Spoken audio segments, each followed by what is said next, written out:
So guys, I will show you in this video how to fix while drift sound problem easy and quick.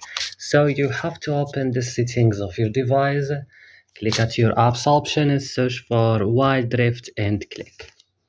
Now you should scroll down this list, click storage and click clear cache. Back now, click on force stop and click OK. You have to come to Play Store or App Store and update while drift. Restart here your phone and that's all. Don't forget to support us by like and subscribe in this channel and see you in another tutorial.